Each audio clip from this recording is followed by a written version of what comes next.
Yes, we're starting this video with this crazy colorful scratch work of the mechanism that we drew previously. The reason we're starting here is to talk about some of the issues with Friedel-Crafts alkylation. Alkylation, the electrophile, is always a carbocation, and as I did say, any reaction that creates a carbocation can be used for Friedel-Crafts alkylation. Any reaction that creates a carbocation can undergo Friedel-Crafts alkylation. So in this one, pi bond can attack sulfuric acid, like so, to generate this carbocation, the Markovnikov carbocation, right? Right. Then benzene's pi electrons can attack it. Yes, I should not have left this as a circle, benzene. But benzene's pi electrons can attack it. We end up with a Wayland intermediate like this.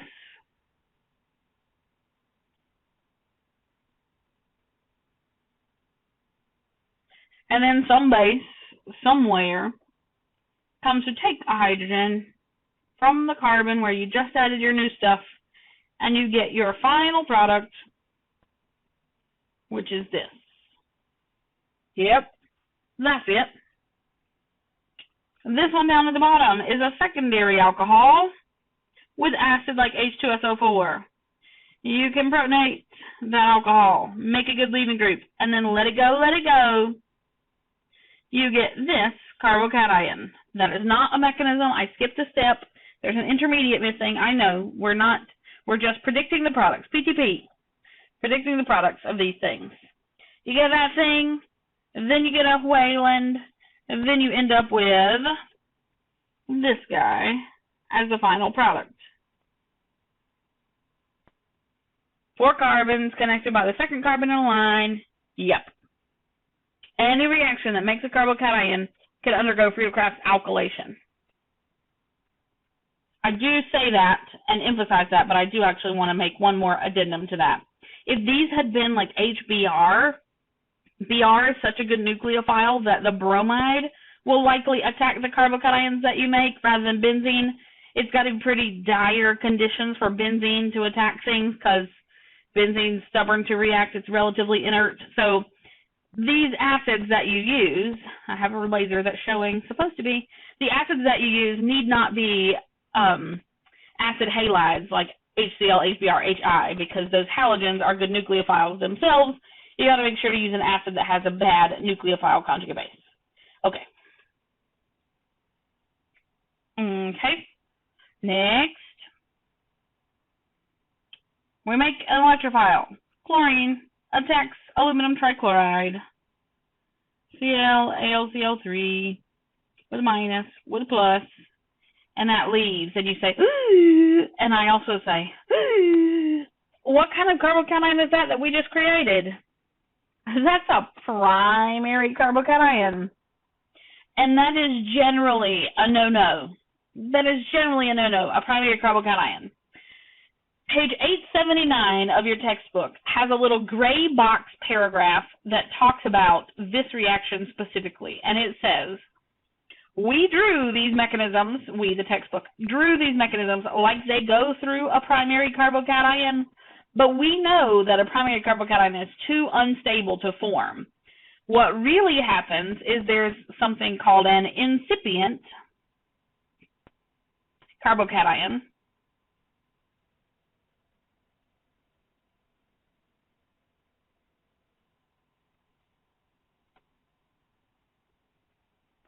that, while kind of in the process of that chlorine leaving, we also get a hydride shift simultaneously. So a hydride shift simultaneously will lead to that tertiary carbocation. But if you think of it, oh, it hurts me a little bit. If you think of it as a primary carbocation that forms, that quickly, immediately rearranges to a tertiary carbocation, that's okay and acceptable to me. Ugh, it took me a little while to be able to say that. But that's okay and acceptable to me because that's how the book sort of presents it, that it's a primary carbocation that shifts. It's not a primary carbocation. She explains why it's not a primary carbocation in that page 879 paragraph. You should check it out. But you can draw it either way for me, the red path, the blue path, whatever. But then when benzene attacks, you're going to get a Wayland, and then you're going to lose a hydrogen and get, eventually, this guy as your product. So note, when you undergo a carbocation rearrangement, yes, this was a primary carbon, we don't like that, but even if it's a secondary, shifting to a tertiary. Because the benzene conditions are so extreme, we end up yielding only the rearranged product. We don't get any unrearranged product when benzene is the one doing the reacting. In all those other substrates we've learned, we get some unrearranged and some rearranged. In benzene, you get only the rearranged stuff. Okay. I really think you should try this guy on your own. Do I go over him together or do I not? I think I do not. And we can talk about him in our next class or our next office hours or something. You should predict the product of this guy. You do not have to draw the mechanism, but you're welcome to. Predict the product of that guy. Good luck. Friedel-Crafts alkylation. So Friedel-Crafts alkylation is great. It's good. It's fine. Whatever. But because it's a carbocation, sometimes those carbocations rearrange, and that's a limitation. That's a problem with Friedel-Crafts alkylations sometimes. Additionally, you don't know this yet, but when you put a carbon group on benzene, like this, down here, you'll get a methyl group on benzene. This is toluene. When you make some toluene, toluene is more reactive than benzene. So that toluene is also stirring around in the same flask with all this stuff.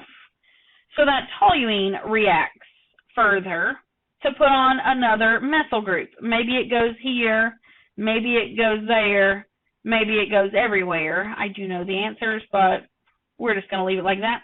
These three molecules that I drew are called xylene. And one of them is orthoxylene, one of them is metaxylene, and one of them is paraxylene. We'll talk about all those names later. That's not the point of this right now. As it turns out, xylene is more reactive than toluene. So when you have a little bit of xylene in solution with all that stuff, you're going to add another methyl group. So this bullet point that says multiple alkylations are a problem, the problem is when you get one alkyl group on benzene, putting one alkyl group on makes a benzene derivative that's more reactive than benzene, so it's easier to put a second group on that new benzene molecule. As in, it's easier to put a second group on toluene than it was to even put the first group on benzene. Multiple alkylations are a problem.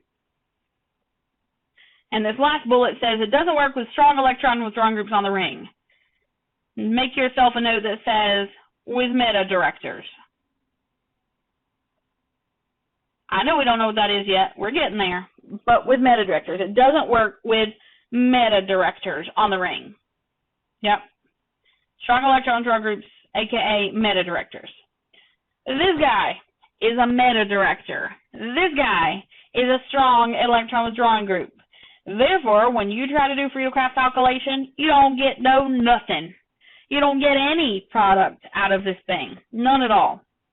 Friedel-Crafts alkylation is very difficult, extreme conditions, not easy to do when you have an electron withdrawing group on your ring. Okay. So Friedel-Crafts acylation is a way to get product sometimes when Friedel-Crafts alkylation causes issues. Okay. So we've already drawn the mechanism for how this guy works, but I realized at the end of the last video that I never explained what the heck this water stuff was for. So we have water added as the second step of this reaction. Why?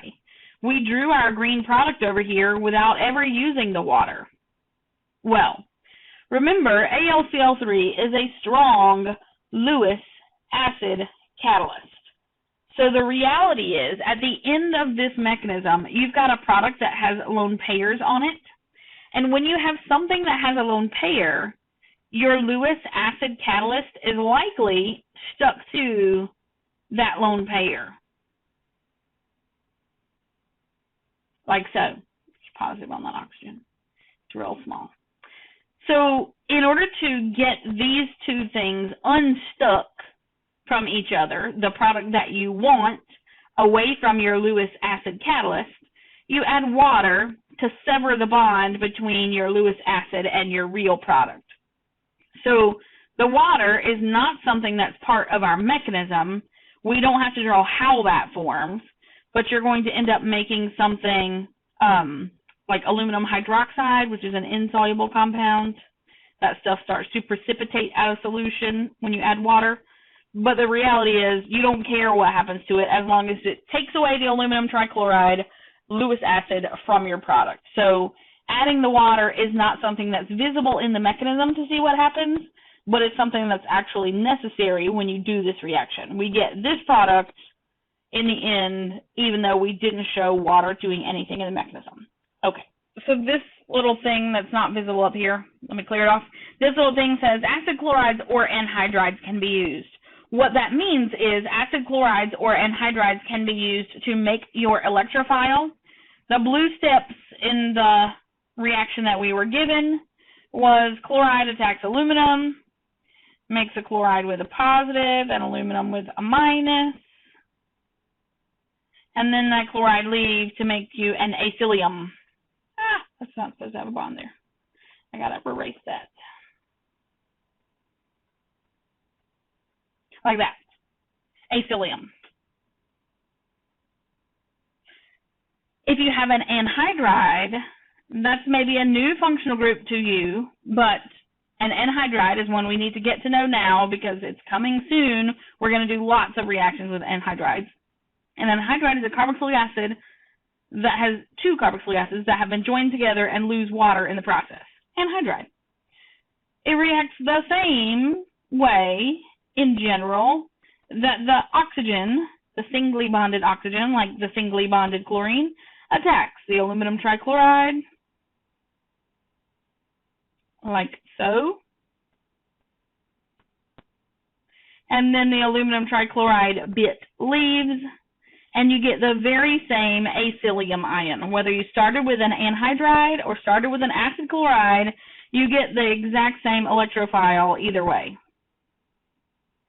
Yeah? Yeah. It's important that if we want to use acid chlorides and anhydrides in our reactions, we need to get to know how to make acid chlorides and anhydrides.